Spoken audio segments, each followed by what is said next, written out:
ay nakatira sa Sitio Sige sa ako bunso sa pamilya. Ay,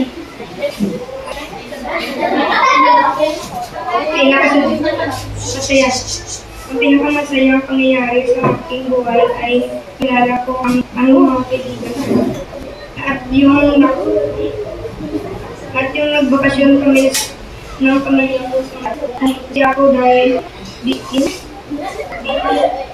inilan ako ng tatay ko ng bagong cellphone. At yung ginagawa